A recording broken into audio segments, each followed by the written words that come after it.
Buenas noches. El siguiente video corresponde a una presentación para la materia electrónica de potencia que se basa en el trabajo realizado por los ingenieros Hiroaki Tashidi, Kisho Kitae, Takashi y Nobuyuki,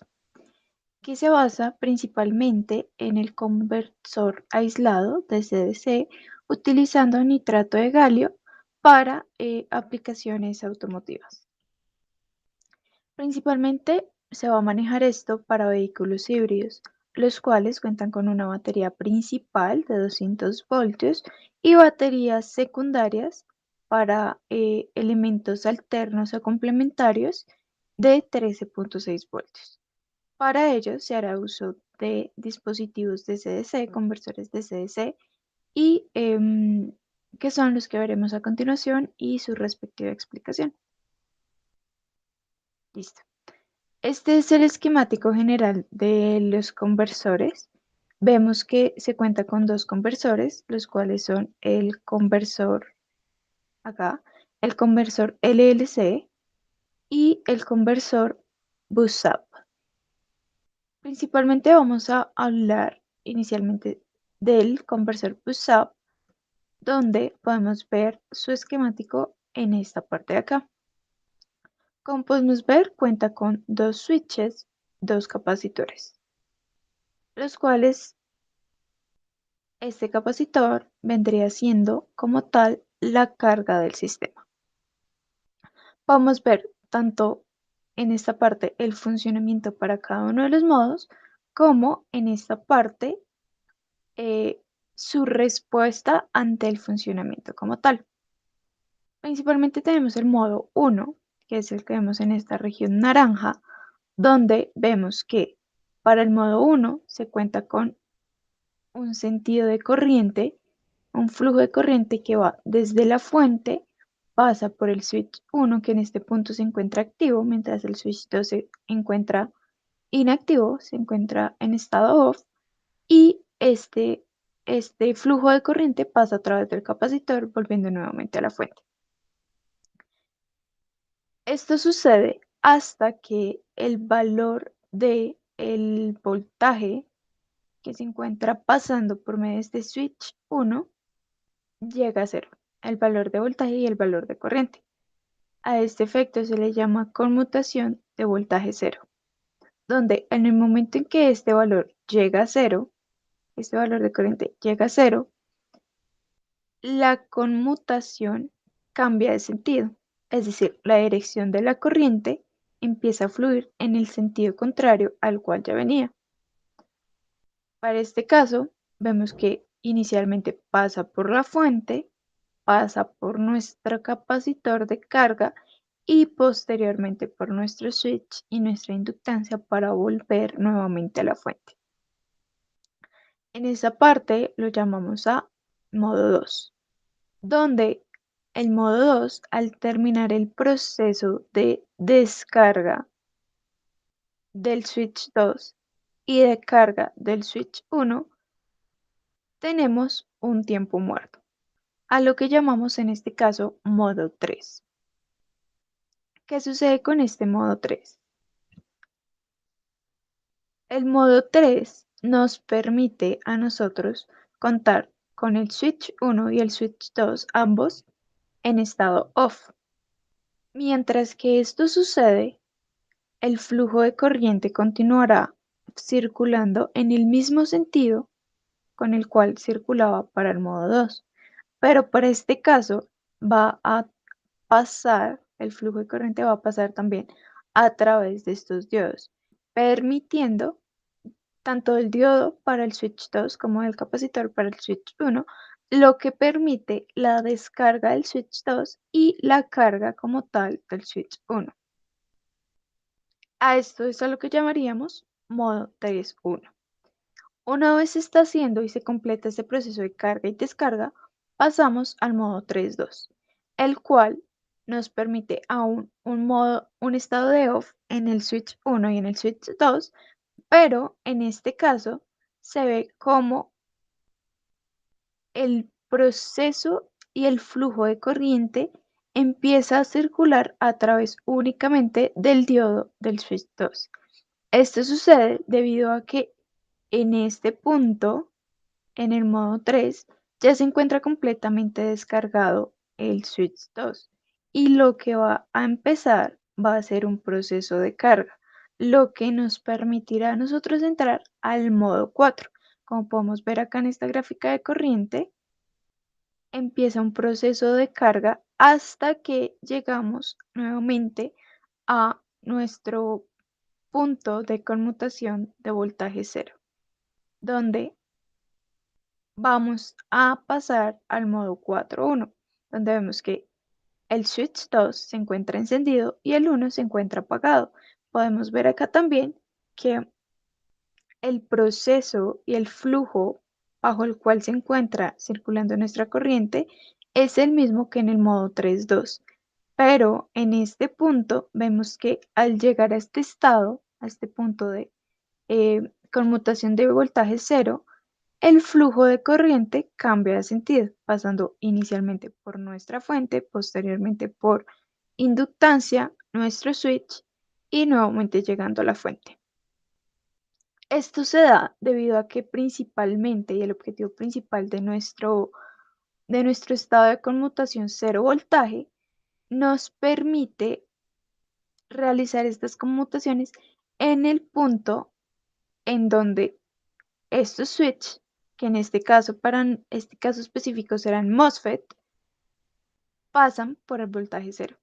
Es decir, la activación o desactivación se da debido a que estos se encuentran directamente en cero voltaje, como lo podemos ver acá en esta gráfica de acá, donde vemos que se activan cero y se desactivan cero. Igual para el switch 2, que vemos que se activa en cero y se desactiva en cero. Vemos acá que el comportamiento en donde el switch 2 se encuentra en cero es el comportamiento donde empieza el modo 4 y se da la activación para el switch 2. Igual acá para la parte del modo 1. Para el modo 1, el switch 1, el MOSFET 1, se encuentra en estado ON, que es precisamente cuando se encuentra en cero voltajes, que es el comportamiento deseado.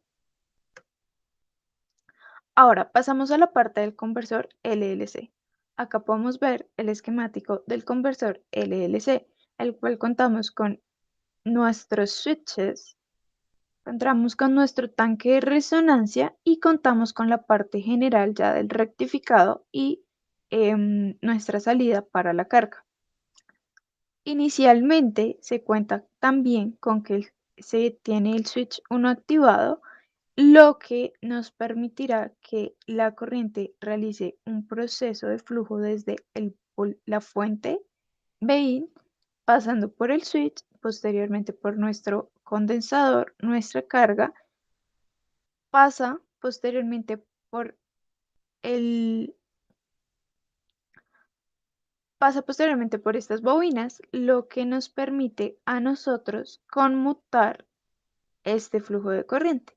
Posteriormente a esta conmutación, este flujo de corriente llegará a nuestra carga y nuevamente a nuestros switch de control de la parte de rectificado, que sería QD2 y QD1. Y acá por este lado también existe nuevamente, sigue este flujo de corriente llegando nuevamente a nuestra carga. Este proceso lo podemos ver en estas gráficas, donde vemos que se encuentra con un voltaje de puerta para nuestro switch 1, para nuestro MOSFET 1, que es el que se encuentra en la parte superior. Vemos que este se encuentra activo y tenemos la corriente correspondiente a este comportamiento, la cual es acá nuestro gráfico verde. Y para nuestro voltaje de puerta para el MOSFET 2, vemos su correspondiente voltaje, su correspondiente activación y su corriente, su comportamiento de corriente, que viene siendo esta que se encuentra acá en color naranja. Vemos que los comportamientos correspondientes a este flujo de corriente lo podemos obtener tanto para el diodo 1 como para el diodo 2, lo que nos permite a nosotros obtener un voltaje de esta parte sinusoidal, de nuestra onda general sinusoidal negativo del diodo 1 y el diodo 2 correspondería al comportamiento positivo. Si vemos este comportamiento directamente con diodos, cambiando estos valores que tenemos acá de nuestros MOSFET por diodos, vamos a ver que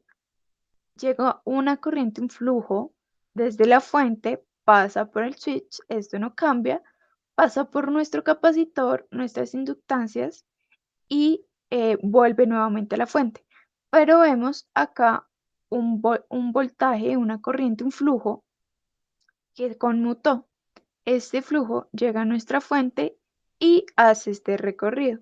pasando por el diodo 1 y nuevamente por este inductor, que es lo que podemos ver en la gráfica de acá, donde S1 se encuentra activo, vemos ese valor y vemos que este comportamiento del diodo 1 se encuentra activo debido a que está circulando corriente por él y este comportamiento del diodo 1 es lo que nos representa en este momento, en esta primera etapa, la parte del diodo, la parte positiva de nuestra corriente para LR. Y vemos también que posteriormente, en el momento en que se hace un cambio del switcheo y se desactiva el MOSFET 1 y se activa el MOSFET 2,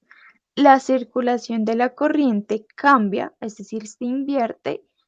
y gracias y debido a este comportamiento, ahora tenemos que nuestra conmutación de flujo va a ser directamente en la parte superior de nuestro circuito de salida. Es decir,